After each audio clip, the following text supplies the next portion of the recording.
السلام عليكم ورحمة الله وبركاته. إن الحمد لله نحمده ونستعينه ونستغفره ونعوذ بالله من شرور أنفسنا ومن سيئات أعمالنا.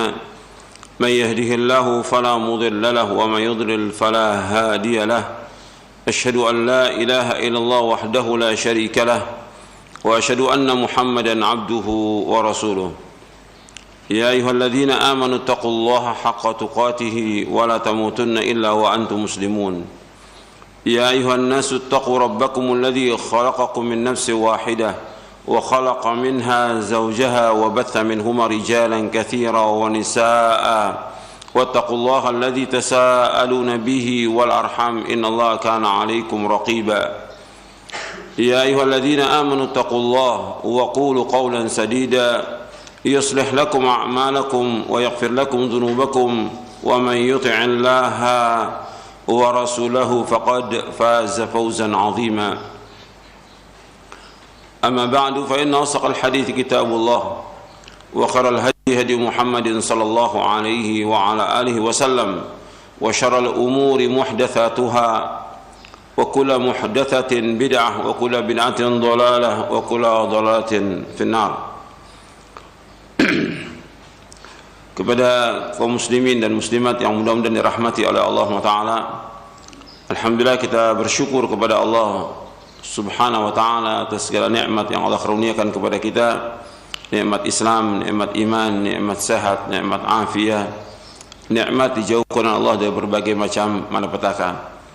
Dan kita bersyukur kepada Allah Subhanahu wa Ta'ala diberikan oleh Allah kesempatan untuk menuntut ilmu yang merupakan kewajiban atas setiap muslim dan muslimah. Ini kenikmatan yang besar yang wajib kita syukuri.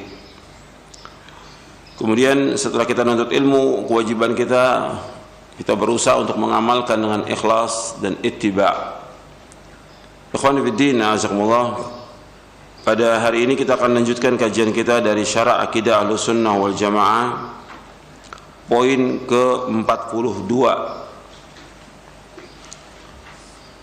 Pembahasan kita tentang Ahlus Sunnah Ahlul Wasat sudah selesai. Sekarang kita masuk poin ke-42. Prinsip Ahlus Sunnah tentang din dan iman.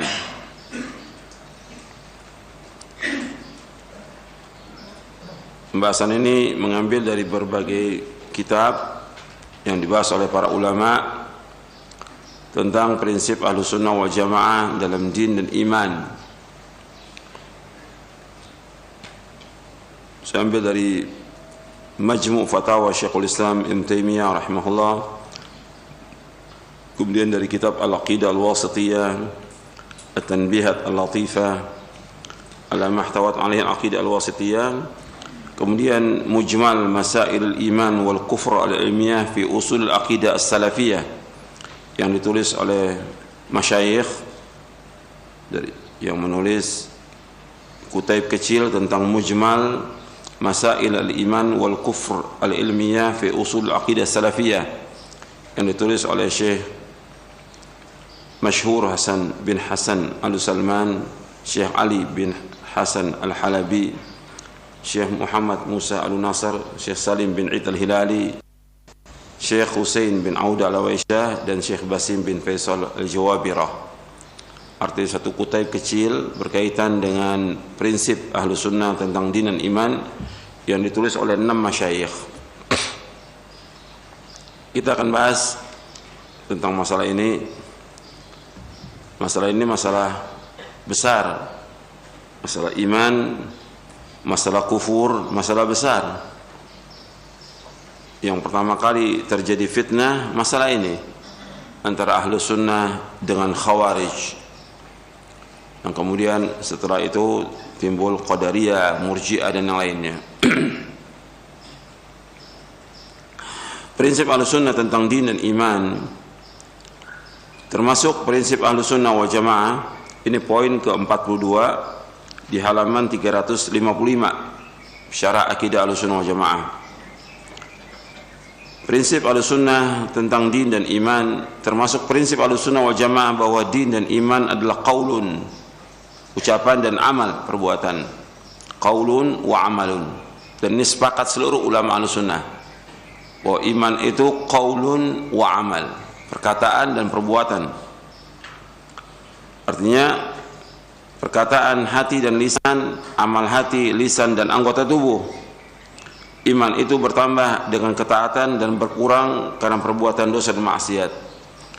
Jadi iman itu iqrarun bil lisan wa i'tiqadun bil janan wa amalun bil arkan, yazidu bi ta'ah wa yanqusu bil ma'siyah. Jadi iman itu i'tiqad bil janan, keyakinan dengan hati. Iqrarun bil lisan, mengatakan dengan lisan, wa amalun bil arkan, dan mengamalkan dengan anggota tubuh. Yazidu bi ta'ah, bertambah dengan ketaatan, wa yanqusu bil ma'siyah, dan berkurang dengan sebab dosa dan maksiat. Ini merupakan prinsip yang besar dari prinsip Ahlussunnah wal Jamaah tentang iman, qaulun wa amal, perkataan dan perbuatan. Perkataan hati, lisan, amal hati, lisan dan anggota tubuh. Iman itu bertambah dengan ketaatan dan berkurang karena perbuatan dosa dan maksiat. Prinsip Ahlussunnah tentang iman adalah sebagai berikut. Yang pertama, iman adalah meyakini dengan hati, mengucapkan dengan lisan, dan mengamalkan dengan anggota badan. Sebab pada asalnya iman itu adalah di hati, yang merupakan keyakinan, i'tiqadun bil janan, keyakinan dengan hati. Kemudian diucapkan dengan lisan dan diamalkan dengan anggota badan. Artinya orang yang beriman itu dia meyakini dengan hati, dia mengucapkan dengan lisan dan mengamalkan dengan anggota badan. Ada orang-orang yang dia mengucapkan dengan lisannya, mengatakan dia beriman, tetapi Allah mengetahui bahwa hatinya tidak meyakini demikian. Orang yang mengucapkan dia beriman dan mengamalkan dia, tapi hatinya tidak meyakini, itu menurut Al-Quran siapa mereka itu? Orang-orang munafik. Wa minan nasi man yaqulu amanna billahi wa bil yaumil akhir wa ma hum bimu'minin. Di antara manusia yang mengatakan kami beriman kepada Allah dan akhir, pada hakikatnya mereka bukan orang beriman. Ini di awal-awal surah Al-Baqarah. Jadi mereka mengucapkan dengan lisan, mengucapkan 2 kalimat syahadat, orang-orang munafik. Kemudian dia mengamalkan salat, ikut salat. Tapi Allah sudah sebutkan tentang ciri mereka, wa idza qamu ila sholati qamu kusala. Kalau mereka salat itu mereka dengan mas-masan. Yura'unan nas, mereka riya kepada manusia. Mereka salat, mereka puasa dan yang lainnya, tapi hatinya nggak meyakini demikian. Ini orang-orang munafikin. Jadi orang yang beriman itu dia harus meyakini dengan hati, beriman kepada Allah, kepada Rasul-Rasulnya, arkanul iman yang 6, dia iman kepada Allah dan iman kepada yaumil akhir, dia meyakini dengan hatinya. Kemudian diucapkan dengan lisan dan dia mengamalkan dengan anggota badan. Yang kedua, amal perbuatan.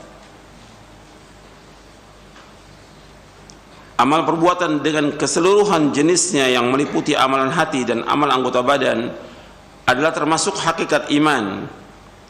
Ahlussunnah tidak mengeluarkan amalan sekecil apapun juga dari hakikat iman, apalagi amalan-amalan besar dan agung. Jadi amalan itu merupakan bagian daripada iman, hakikat iman. Jadi fitnah yang besar itu ketika Murji'ah mengatakan bahwa iman itu hanya qaulun dan i'tiqad, tapi amal tidak masuk. Amal tidak masuk. Ini fitnah yang besar. Kalau Ahlussunnah, amal perbuatan ini merupakan hakikat iman. Jadi amal meliputi amalan hati dan amalan anggota badan. Ya, amalan hati ya seperti dia ikhlas, takut, cinta, harap, tawakal dan yang lainnya, itu sudah masuk amal-amalan hati. Semua lakukan hanya kepada Allah SWT dan karena Allah. Jadi ahlu sunnah tidak mengeluarkan amalan sekecil apapun dari hakikat iman, apalagi amalan yang besar dan agung. Jadi amalan sekecil apapun itu masuk bagian daripada iman, hatta menyingkirkan gangguan dari jalan, menyingkirkan duri, itu masuk bagian iman. Itu di halaman 361 saya sebutkan tentang al-imanu bid'un wa sab'una atau bid'un wa sittuna syu'batan fa afdaluha qawlu la ilaha illallah wa adnaha imatatul adha 'anil tariq wal haya'u syu'batun minal iman. Iman memiliki lebih dari 70 atau 60 cabang. Cabang yang paling tinggi ada perkataan la ilaha illallah, dan yang paling rendah menyingkirkan duri, gangguan dari jalan. Ini perkara yang kecil, tapi masuk bagian daripada iman, menyingkirkan duri dari jalan itu. Dan malu adalah satu cabang daripada iman. Ini hadis sahih riwayat Bukhari, Muslim dan yang lainnya. Kemudian yang ketiga, bukan termasuk pemahaman ahlu sunnah. Perhatikan, bukan termasuk pemahaman ahlu sunnah bahwa iman adalah pembenaran dengan hati saja, atau pembenaran dengan pengucapan lisan saja tanpa amalan anggota badan. Dan barang siapa yang berpendapat demikian, maka ia telah sesat dan menyesatkan.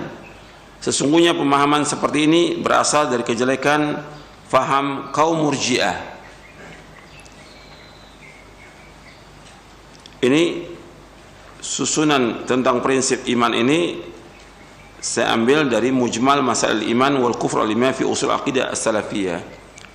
Di antara yang nulis ini adalah Syekh Ali Hasan Ali Abdul Hamid, yang dituduh oleh sebagian orang Murji'ah, padahal beliau paling keras dengan Murji'ah. Dalam kitab-kitabnya sudah dibantah habis tentang Murji'ah, tapi tetap aja orang masih menuduh beliau Murji'ah. Dan tuduhan itu akan dituntut sampai hari kiamat nanti, itu berat itu.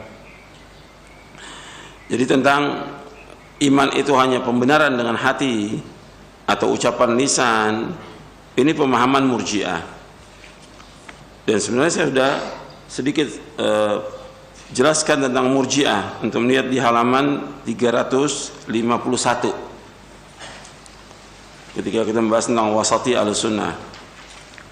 351, Murji'ah adalah aliran sesat dan termasuk ahlul bid'ah.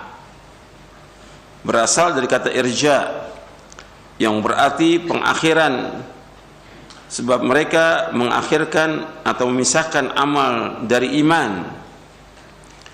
Mereka mengatakan satu dosa tidak membahayakan selama ada iman, sebagaimana satu ketaatan tidak berguna selama ada kekafiran. Menurut mereka, amal tidak termasuk dalam kriteria iman, serta iman tidak bertambah dan tidak berkurang. Ini sesat Murji'ah ini. Dan di antara penjelasan ulama tentang Murji'ah,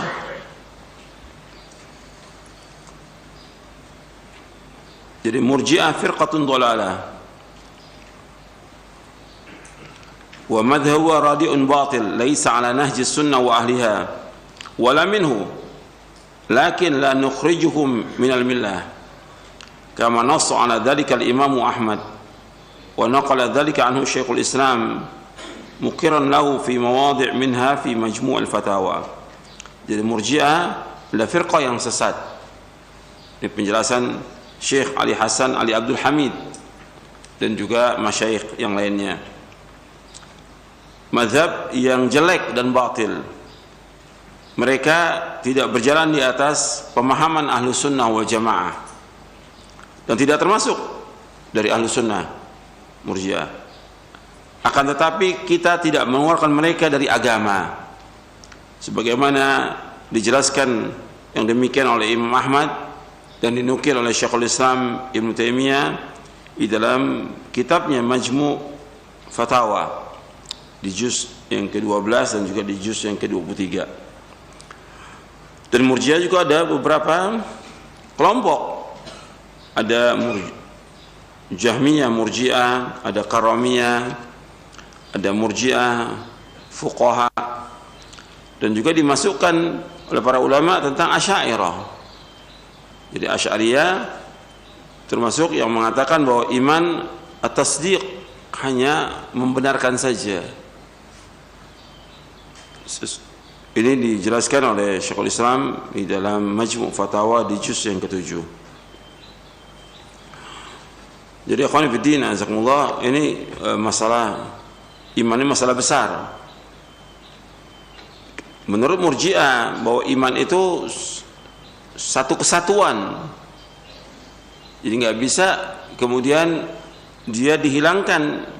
Artinya satu kesatuan kalau sudah dikatakan dia beriman dengan hatinya dan dengan lisannya, berarti dia beramal atau tidak, ya tidak ada masalah. Ini Murji'ah sesat. Maka mereka berpendapat orang berbuat dosa tidak berpengaruh kepada imannya karena satu kesatuan. Sama seperti juga Khawarij. Khawarij mengatakan iman itu satu kesatuan. Ketika orang tidak mengerjakan amal, maka dia keluar dari Islam. Yang ini mengatakan dosa tidak berpengaruh, kalau yang ini dosa itu berpengaruh dan mengeluarkan dia dari iman. Khawarij. Ini dua yang bertentangan ini. Dua-duanya sesat. Dua-duanya sesat. Baik itu Murji'ah maupun juga Khawarij. Jadi pemahaman ini pemahaman yang jelek, pemahaman yang sesat, dhalun mudil, sesat dan menyesatkan Murji'ah. Kemudian yang keempat, iman memiliki cabang-cabang serta tingkatan-tingkatan. Sebagian diantaranya jika ditinggalkan maka menjadikan kufur. Sebagian yang lain jika tinggalkanlah dosa kecil atau dosa besar.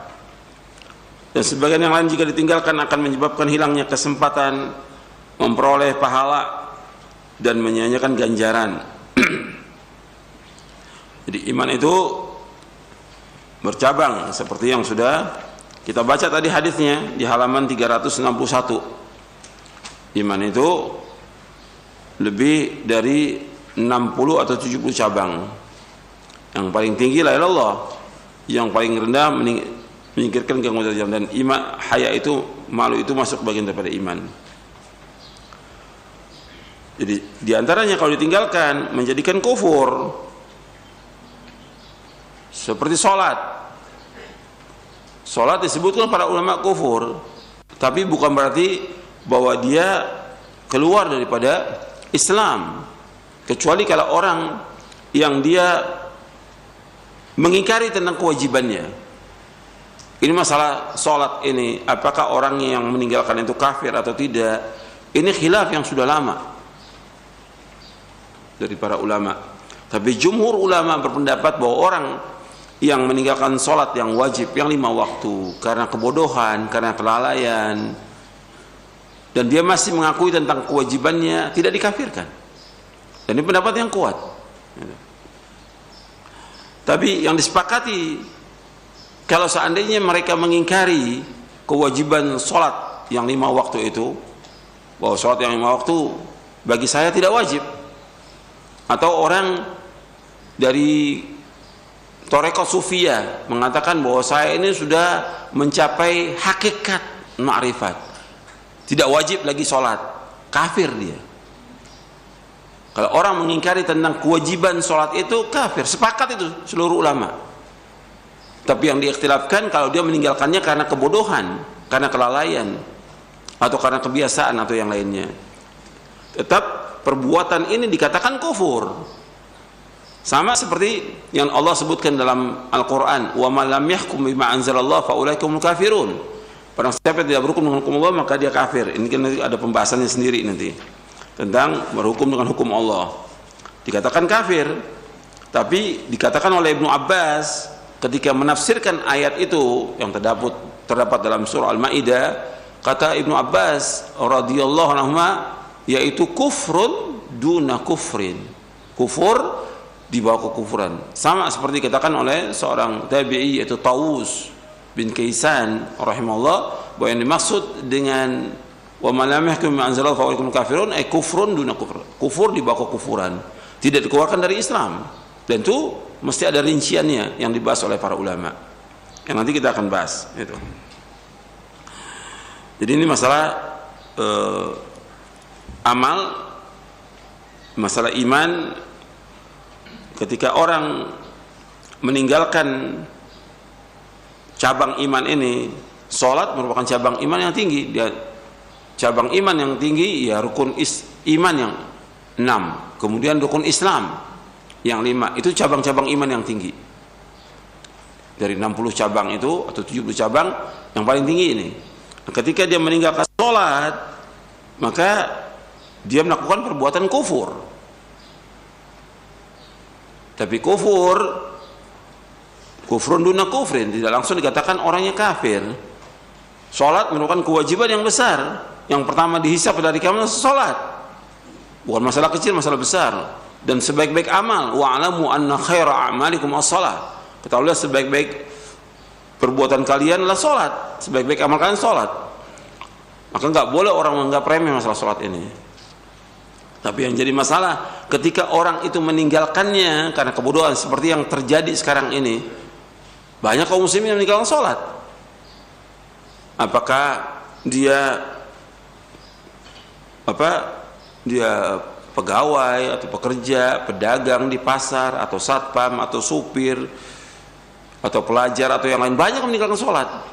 Apakah dengan dia meninggalkan sholat dikafirkan? Nah, ini yang jadi masalah. Kalau para ulama mengatakan tidak dikafirkan, tapi dia melakukan perbuatan dosa besar yang besar, lebih besar dosanya daripada dosa zina,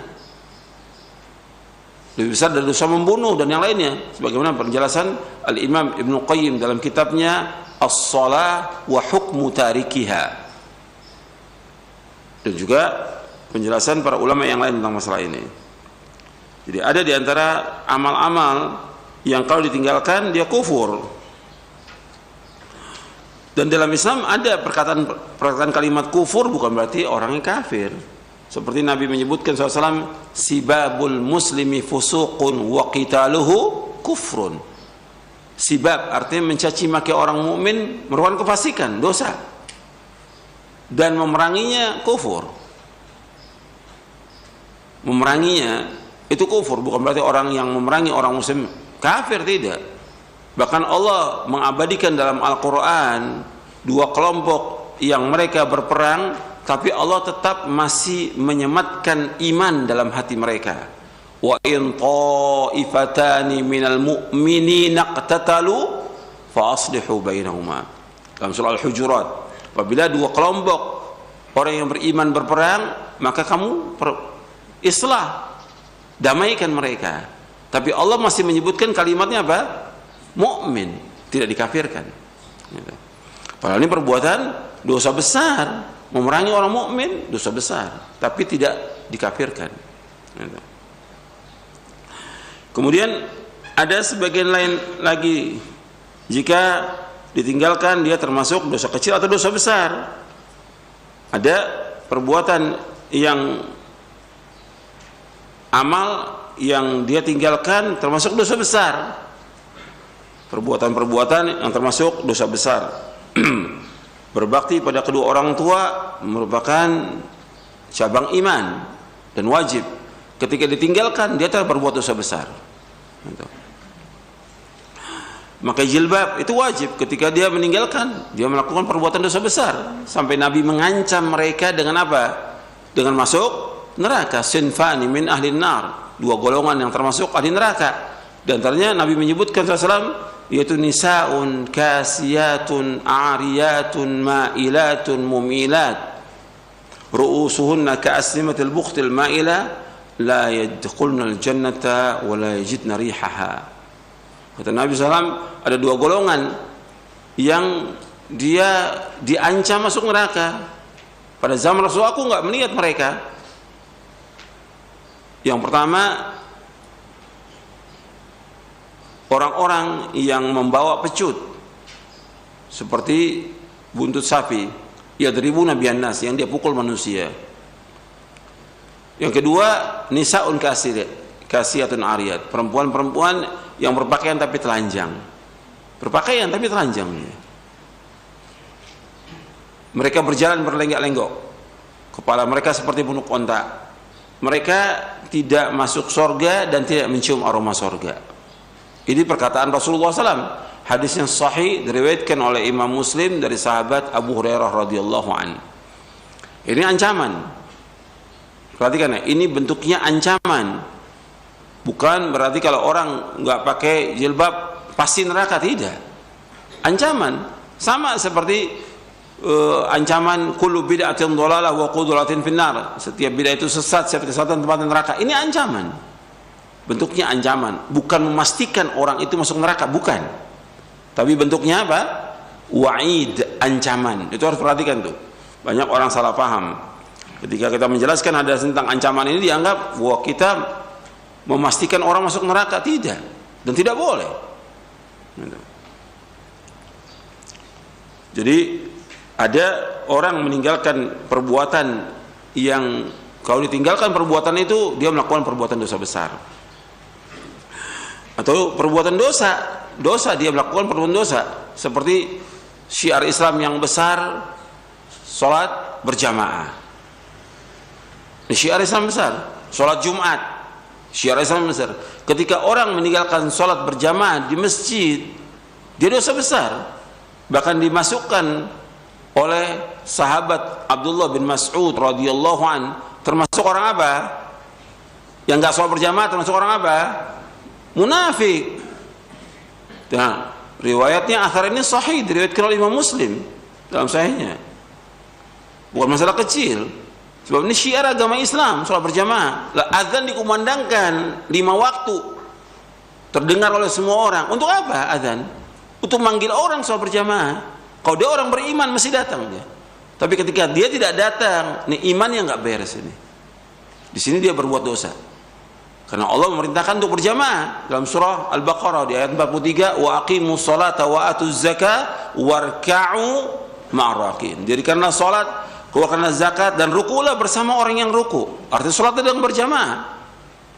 Makanya Al-Hafidz Ibnu Katsir ketika menjelaskan ayat ini surah Al-Baqarah ayat 43, istadalla aktsarul ulama bihadhil ayat ala wujubi salatul jamaah. Ulama mengambil dalil ayat ini tentang wajibnya salat berjamaah. Wajib. Ketika ditinggalkan, dosa atau tidak? Dosa. Jadi ini masuk iman. Salat berjamaah masuk iman. Ketika ditinggalkan, dia masuk nifak dan berbuat dosa besar. Ini banyak kaum muslimin yang seperti ini. Dan kadang-kadang dicari alasan untuk tidak berjamaah itu. Cari alasan untuk tidak berjamaah. Dan ini syiar Islam yang besar. Kalau sholat Jumat, lebih berat lagi. Lebih berat lagi ketika ditinggalkan. Apalagi sampai 3 kali. Allah tutup hatinya itu. Man taraka thalatha juma'in tahawunan biha taba'allahu ala qalbih. Kata Nabi SAW, barang siapa meninggalkan sholat Jumat 3 kali berturut-turut, maka Allah akan tutup hatinya. Khatamallahu ala qulubihim. Allah tutup hati mereka. Dan ada sebagian lagi kalau ditinggalkan menyebabkan hilangnya pahala. Seperti apa? Seperti sholat-sholat sunat. Ini jangan ditinggalkan. Untuk kesempatan untuk mencari ganjaran yang besar. Sholat-sholat sunat jangan tinggalkan. Yang wajib diiringi dengan sholat sunat rawatib. Kemudian juga sholat malam jangan tinggalkan. Jadi jangan kan sholat sunat ini nggak apa-apa. Justru kesempatan kita mencari ganjaran. Gitu. Begitu juga ketika adanya musibah. Ini perhatikan, banyak juga orang ketika kena musibah ya berkeluh kesah. Mestinya dia sabar dan redho. Ihtisabul ajr, ihtisab al ajr, mencari ganjaran. Ketika orang berkeluh kesah, ketika dia sakit atau dapat musibah atau kesulitan, kefakiran dan yang lainnya, hilang ganjarannya. Bahkan dia berdosa dengan sebab itu. Itu hati-hati itu. Wah, ini iman. Makanya ketika orang mendapatkan musibah, dia harus apa? sabar dan redha. Maka Allah berfirman, "Wa man yu'min billahi yahdi qalba." Barang siapa yang mengimani, ma asaba min musibatin illa bi idznillah wa man yu'min billahi yahdi qalba. Tidaklah musibah terjadi kecuali dengan izin Allah. Barang siapa yang mengimaninya, Allah akan tunjuki hatinya. Dia harus redha, harus ikhlas, harus dia sabar dan redha. Ketika dia tidak redha dengan musibah itu, berkeluh kesah, hilang ganjaran. Makanya ketika ada musibah itu yang kita cari ganjaran, pahala, ihtisabul ajr. Makanya ketika ada orang meninggal dunia, Nabi memberikan hiburan kepada orang yang meninggal itu apa? Fal tasbir wal tahtasib. Hendaklah sabar dan apa? Mencari ganjaran. Kalau udah meninggal nggak mungkin balik.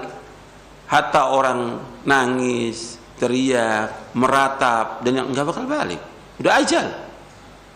Yang ada bagi dia sabar dan redha dan cari ganjaran. Jangan sampai hilang ganjaran. Jadi ini banyak yang harus kita usahakan untuk mencari ganjaran. Jadi ada hal-hal yang kalau ditinggalkannya kufur, seperti tadi tentang sholat atau berhukum dengan selain hukum Allah, tapi tidak dikeluarkan dari Islam. Ada yang dia dosa besar, seperti meninggalkan sholat berjamaah, atau dia tidak pakai jilbab, atau seperti seorang istri yang tidak taat pada suaminya, dia berdosa besar. Karena taat kepada suami merupakan kewajiban dan merupakan jalan dia menuju sorga. Ingat tuh, para wanita, dia wajib taat kepada suami, karena ini kewajiban dia. Kemudian yang tinggalkannya menyebabkan hilang memperoleh pahala, seperti meninggalkan sholat sunat, sholat malam, sedekah dan yang lainnya. Ini kesempatan, makanya kita berlomba-lomba melakukan amal-amal soleh. Yang kelima, iman dapat bertambah dengan ketaatan hingga mencapai kesempurnaan, dan dapat berkurang karena kemaksiatan hingga sirna dan tidak tersisa sedikit pun. Jadi iman bertambah dengan ketaatan.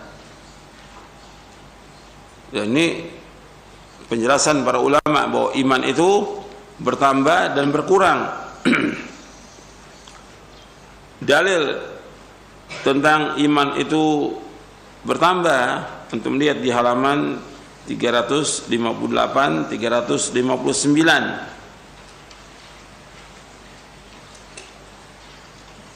Jadi para ulama berdalil dengan ayat-ayat dalam surah Ali Imran, Al-Anfal, At-Taubah dan lainnya tentang bertambah dan berkurangnya iman. Imam Sufyan bin Uyainah rahimahullah pernah ditanya, apakah iman bertambah dan berkurang? Beliau menjawab, tidaklah kalian membaca ayat Al-Quran, alladzina qala lahumun nasu innan nasa qad jama'u lakum fakhshawhum fazadahum imanan wa qalu hasbunallahu wa ni'mal wakil. Yaitu orang-orang yang mentaati Allah dan Rasulnya, yang ketika ada orang-orang mengatakan kepadanya, orang-orang Quraisy telah mengumpulkan pasukan untuk menyerang kalian, karena itu takutlah kepada mereka. Ternyata ucapan itu menambah kuat iman mereka, dan mereka menjawab, cukuplah Allah menjadi penolong bagi kami dan dia sebaik pelindung. Atau seperti ayat dalam surah Al-Kahfi ayat 13, nahnu naqussu 'alaika an naba'um bil haqq innahum fitatun amanu bi rabbihim wa zidnahum huda. Kami ceritakan kepada kamu Muhammad kisah mereka dengan sebenarnya, sungguhnya mereka adalah pemuda-pemuda yang beriman kepada Rabb mereka, dan kami tambahkan petunjuk kepada mereka. Kemudian Imam Sufyan bin Uyainah rahimahullah ditanya lagi, apa dalil berkurangnya iman? Jawab beliau, tidak ada sesuatu yang bertambah melainkan ia juga berkurang. Hal ini sesuai dengan apa yang dilakukan oleh Imam Bukhari dalam sahihnya. Beliau memuat bab ziyadatul iman wa nuqsanuhu, bertambahnya iman dan berkurangnya iman. Jadi iman itu bertambah dan berkurang. Bertambah dengan ketaatan. Jadi kalau kita melakukan ketaatan itu antum bisa merasakan tuh iman itu bertambah. Ambil contoh seperti Ramadan. Di bulan Ramadan antum merasakan tuh iman itu bertambah. Antum puasa baca Al-Quran, artinya kita puasa baca Al-Quran. Kemudian ada sebagian lagi yang sedekah, sholat tarawih, berzikir, dan yang lainnya, perbuatan baik. Itu terasa tuh, iman tuh bertambah gitu. Tapi begitu selesai Ramadan, nah mulai itu udah nggak puasa, nggak sedekah, tadi baca Qurannya sehari 3 juz atau 4 juz atau 5 juz, sekarang udah nggak baca lagi gitu. Kelihatan tuh berkurang. Belum lagi perbuatan dosa dan maksiat yang dilakukan, membuat iman itu berkurang. Makanya seorang beriman itu harus jaga itu, amal-amal soleh dijaga. Bagaimana kita istiqomah dalam melakukan amal-amal soleh, dan jaga. Sebab khawatir, para ulama salaf itu khawatir ketika dia berbuat sesuatu yang melanggar syariat atau maksiat, dia khawatir dia mati dalam keadaan sul khotimah. Itu yang dikhawatirkan. Makanya dijaga, sholat yang 5 waktu dijaga, sholat sunat dijaga, amal-amal soleh yang dijaga, baca Al-Quran jangan antum tinggal itu. Karena kalau antum perhatikan, baca Al-Quran itu merupakan yang besar untuk bertambahnya iman. Iman itu bisa bertambah, disebutkan oleh para ulama, dengan nuntut ilmu. Syekh Abdul Razak dalam kitabnya Asbab Ziyaratul Iman, beliau menjelaskan di antara sebab-sebab untuk bertambahnya iman, yang pertama itu ta'allumul al-ilmun nafi, belajar ilmu yang bermanfaat. Itu antum belajar, antum menuntut ilmu, tentunya kalau belajar ilmu yang bermanfaat itu ya Al-Quran wa sunnah ala fahmi salaf. Baca kitab-kitabnya, baca dalil-dalilnya, itu akan bertambah iman. Kemudian di antaranya lagi untuk menambah iman, dan ini kalau kita bicara satu persatu aja panjang ini. Tinggal antum baca buku yang sudah antum punya, Menuntut Ilmu Jalan Menuju Surga atau Panduan Ilmu, antum baca itu. Dengan kita baca itu kita akan terasa itu bahwa kita ini masih banyak tidak tahu tentang agama kita. Kita banyak lalai. Kita nggak belajar sungguh-sungguh. Makanya harus betul-betul belajar dan bersungguh-sungguh Al-Quran wa sunnah ala fahmi salaf. Nanti akan terasa tuh iman kita bertambah. Terasanya setelah kita belajar dan kita amalkan. Kemudian di antaranya lagi yang kedua, qiraatul Qur'anul Karim wa tadabburuhu, membaca Al-Qur'anul Karim dan tadabbur. Arti tadabbur merenunginya, memahaminya dan mengamalkannya. Itu akan bertambah. Makanya antum jangan tinggalkan tuh baca Al-Quran. Makanya Nabi menyuruh kita menghatamkan Quran itu setiap berapa hari sekali. Nabi SAW memerintahkan kepada Abdullah bin Amr bin As dan kepada kita semua, Iqra'il Quran fi syahr. Iqra'il Quran fi syahr artinya baca Quran itu, hatamkan Quran selama sebulan. Berarti sehari berapa juz? 1 juz. Kemudian Nabi tambahkan lagi, Iqra'hu fi 20 laila. Baca selama 20 hari. Berarti kalau 20 hari paling enggak kita baca berapa juz tuh? 4 juz kita. Berapa juz? 2 juz atau 3 juz kita baca. Itu baca tiap hari. Harus berusaha untuk itu. Kemudian iqra'u fi 10. Baca 10 hari. 10 hari berarti sehari 3 juz.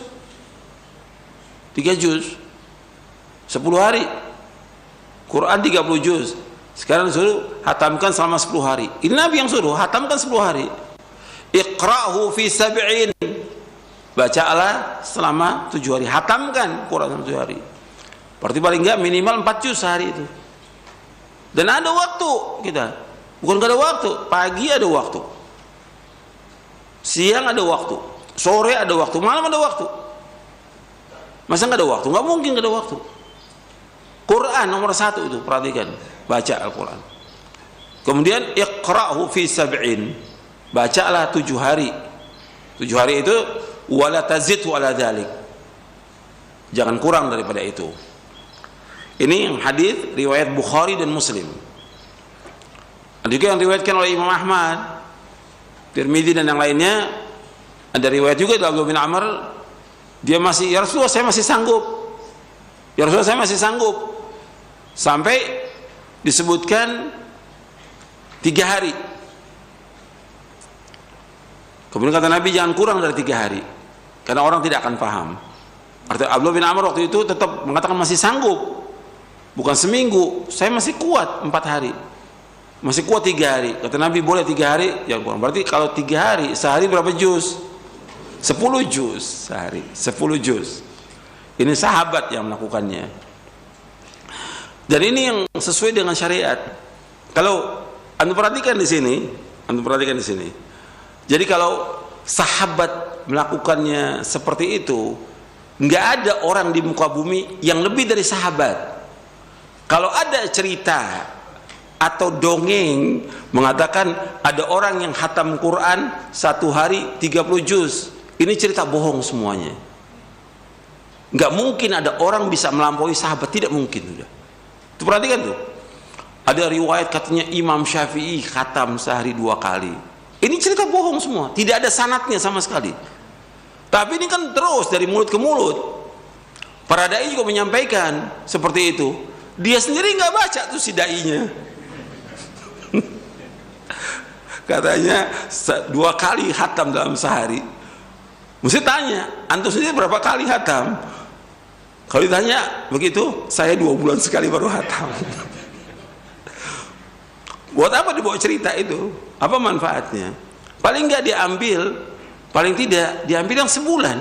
Iqra'hu fi syahr. Seperti yang lain, nggak ada masalah. Dan itu bukan aib, 1 juz. Nabi bersabda ini di depan para sahabat radhiyallahu ajmain.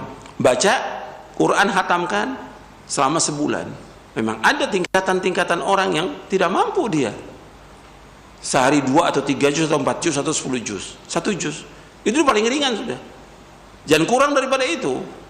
Artinya kita kalau bisa 2 juz sehari, kalau bisa 3, apalagi antum pelajar, apalagi ustadz mesti lebih. Ini sekarang ustadznya nggak baca, ustadznya main sepeda, sibuk dengan grup sepeda.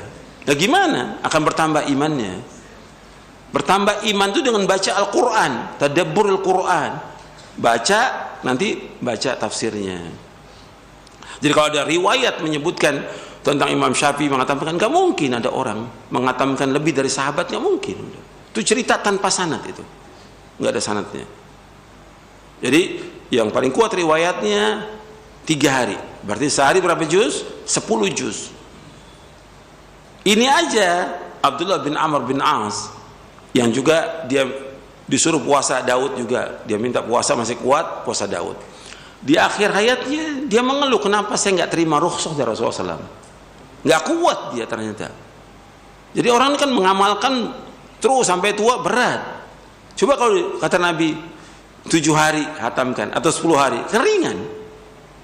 Sehari cuma 3 juz, tapi sehari 10 juz ketika udah tua berat bagi dia. Jadi Abdullah bin Amr mengeluh dia di saat tuanya.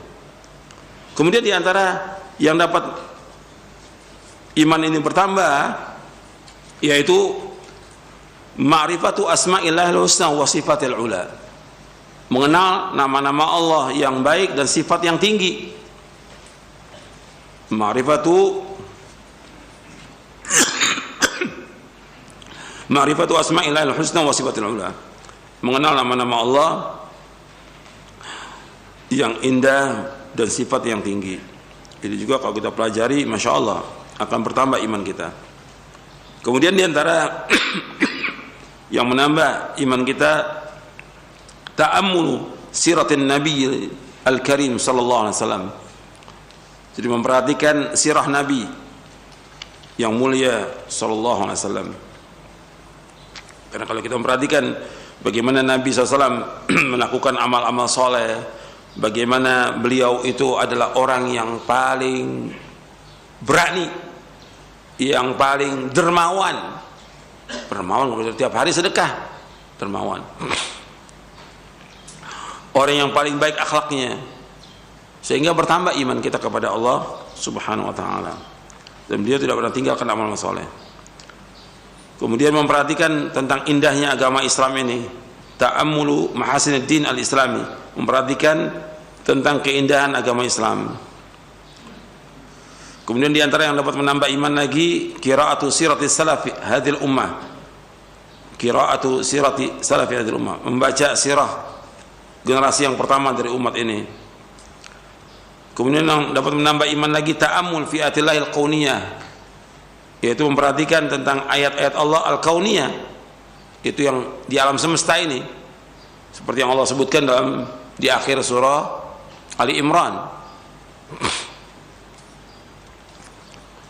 Memperhatikan ayat-ayat Allah tentang langit, bumi, matahari, bulan, bintang, itu akan menambah iman kita kepada Allah Ta'ala. Kemudian diantaranya lagi yang terakhir, al-ijtihad fil a'mali salihah, bersungguh-sungguh dalam melakukan amal saleh. Ketika orang melakukan amal saleh betul-betul bersungguh-sungguh, maka akan bertambah iman dia. Dan kita berusaha bagaimana bertambah iman kita. Kalau berkurangnya ya lawannya daripada itu. Diantaranya yaitu tidak menuntut ilmu, tidak membaca Al-Quran, lalai, berpaling dari peringatan, berbuat dosa dan maksiat dan yang lainnya. Itu diantara yang membawa orang kepada berkurangnya iman. Jadi iman dapat bertambah dengan ketaatan, dan kita berusaha berlomba-lomba melakukan ketaatan sehingga mencapai kesempurnaan dan dapat berkurang karena kemaksiatan hingga sirna. Artinya orang kalau sudah melakukan berbagai macam maksiat sampai hanya tersisa sedikit aja dari imannya, itu dari pokok keimanan. Kemudian yang keenam, yang keenam, kebenaran dalam masalah iman dan amal ini serta hubungan timbal balik antara keduanya dari segi keterkaitannya, kurang atau lebihnya, tetap atau sirnanya, terdapat dalam kandungan pembicaraan Syekhul Islam, yakni asal iman dari dalam hati, yakni ucapan dan amalan hati, berupa pengakuan, pembenaran, cinta dan kepatuhan. Jadi asal iman dari dalam hati, yakni ucapan dan amalan hati, berupa pengakuan, pembenaran, cinta dan kepatuhan, arti ketaatan. Apa yang berada dalam hati, maka sebagai konsekuensi yang dituntutnya harus terwujud dalam amalan anggota badan. Apabila ia tidak mengamalkan konsekuensi dan tuntutan iman tersebut, maka hal itu menunjukkan tidak adanya atau kurangnya iman. Karena itu menunjukkan tidak adanya atau kurangnya iman. Karena itu pengamalan lahiriah merupakan konsekuensi dan tuntutan keimanan hati sebagai pembenaran apa yang dalam hati dan menyaksikannya. Amalan lahiriah itu adalah salah satu cabang dari keseluruhan iman mutlak. Iman mutlak itu artinya kesempurnaannya, itu ada di bawahnya penjelasannya. Dan merupakan bagian darinya. Namun apa yang berada dalam hati adalah asal pokok dari amalan lahiriah anggota badan. Artinya sirnanya iman mutlak, yakni kesempurnaannya, tidak otomatis menghapus mutlakul iman, pokok iman. Hal ini sebagaimana ditetapkan oleh Syekhul Islam Ibnu Taimiyah dalam beberapa tulisannya. Artinya di sini menyebutkan bahwa ketika orang menyatakan dia beriman, masih ada tuntutan. Dia mengucapkan 2 kalimat syahadat, dia mengatakan beriman. Tuntutannya dia melakukan amal soleh. Kalau dia orang beriman, buktikan amal itu. Yang paling jelas, ketika orang mengatakan dia beriman, yang termasuk bagian daripada rukun Islam, apa yang paling besar? Apa yang paling besar? Sholat. Kalau dia mengatakan beriman, mesti dibuktikan dengan sholat. Makanya Nabi SAW ketika ada orang yang baru masuk Islam, pertama kali diajarkan sholat. Orang masuk Islam kan dia wajib sholat. Begitu dia sekarang masuk Islam nih, pada sholat subuh atau jam sekarang dia masuk Islam, maka ada kewajiban dia sholat apa? Zuhur. Kalau subuh kan dia masih kafir tadi. Dia sudah sholat subuh baru dia menyatakan beriman. Nggak ada kewajiban dia melakukan sholat subuh. Yang ada kewajiban nanti zuhur, asar, maghrib. Mulai saat dia mengucapkan 2 kalimat syahadat, asyhadu an la ilaha illallah wa asyhadu anna muhammadar, sudah wajib kewajiban sholat dia. Nggak ada mengatakan, oh karena baru masuk Islam nanti dulu sholatnya. Nggak ada. Saat itu juga dia wajib sholat. Atau sebelum zuhur, setengah 12 dia masuk Islam, dia setelah mengucapkan 2 kalimat syahadat dia harus mandi, kemudian dia sholat. Saat itu juga dia harus melakukan. Makanya pertama kali Nabi ajarkan sholat. Dibuktikan tuh, kalau dia mengatakan 2 kalimat syahadat, dia mengatakan beriman, dibuktikan dengan sholat. Nah sekarang ada orang yang dia mengucapkan syahadat, dia Islam, keturunan Islam, KTP-nya Islam, tapi nggak sholat dia. Kata Syekhul Islam, nggak otomatis dia dikatakan kafir, tidak. Di sini disebutkan bahwa mutlaqul iman, pokok iman masih ada dia. Meskipun dia udah hilang tuh, iman mutlaknya, kesempurnaan udah hilang dah. Karena yang wajib ditinggalkan sama dia. Tapi nggak langsung dia dikatakan keluar dari Islam, tidak. Ada wanita, dia muslimah, tapi nggak pakai jilbab, pakaiannya telanjang dia. Tapi dia mengatakan Islam, orang tuanya Islam, bahkan anaknya ustadz lagi dia, anaknya kiai, nggak pakai jilbab. Ada nggak anak kiai nggak pakai jilbab? Ada, nggak pakai jilbab dia, dan muncul di media-media dia, nggak pakai jilbab. KTP-nya Islam, bapaknya Islam, dia nggak pakai jilbab. Apa dikatakan kafir? Tidak. Tetap dia muslimah, cuma yang kurang imannya. Dia berdosa dengan dia terbuka aurat, dia mengumbar aurat, dosa besar, bukan dosa kecil. Jadi ini perhatikan, iman itu harus dibuktikan dengan amal. Ketika amal itu tidak terbukti, bukan langsung orang yang dikafirkan. Kalau menurut Khawarij, ketika tidak dibuktikan itu, bahkan dia berbuat dosa, kafir sudah dia, kafir. Kalau bagi Murji'ah nggak perlu amalan. Bagi Murji'ah, orang udah mengatakan syahadat, dia beriman, dia nggak melakukan amal soleh. Bagi Murji'ah sempurna imannya. Bagi Murji'ah ini sesat, menyesatkan. Atau berbuat dosa juga sempurna imannya, ini sesat, menyesatkan. Jadi Khawarij sesat, mengkeluarkan dari Islam. Murji'ah juga sesat. Karena bagi Murji'ah bahwa perbuatan dosa dan maksiat tidak berpengaruh pada iman. Menurut Murji'ah, iman tidak bertambah dan tidak berkurang. Ini sesat dan menyesatkan Murji'ah ini. Kadang-kadang yang seperti ini udah jelas irja itu sesat, kemudian disematkan kepada syekh yang mendakwakan dakwah tauhid, dakwah sunnah. Ini kan kebodohan, dan tuduhan itu berat, lebih berat daripada dosanya dosa riba. Syekh Ali Hasan termasuk yang paling tegas dalam menjelaskan tentang firqah-firqah yang sesat. Dari mulai dia belajar dengan Syekh Albani sampai akhir hayatnya. Makanya ketika ada orang menuduh dia Murji'ah, kata Syekh Ali Hasan, tunjukkan di mana perkataan saya atau tulisan saya yang menjelaskan bahwa amal itu tidak masuk bagian daripada iman. Buktikan. Nggak ada. Ini kezaliman yang besar ini dari orang-orang yang menuduh Syekh Ali Hasan rahimahullah rahmatan wasi'ah sebagai Murji'ah. Itu dosa besar yang paling besar.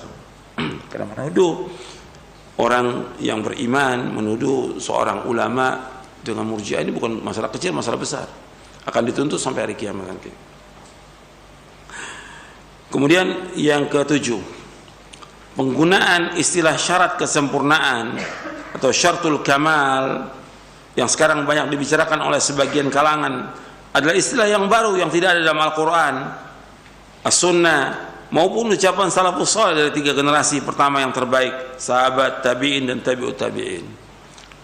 Jadi nggak ada sama sekali. Jadi menurut mereka ini amal itu merupakan syarat.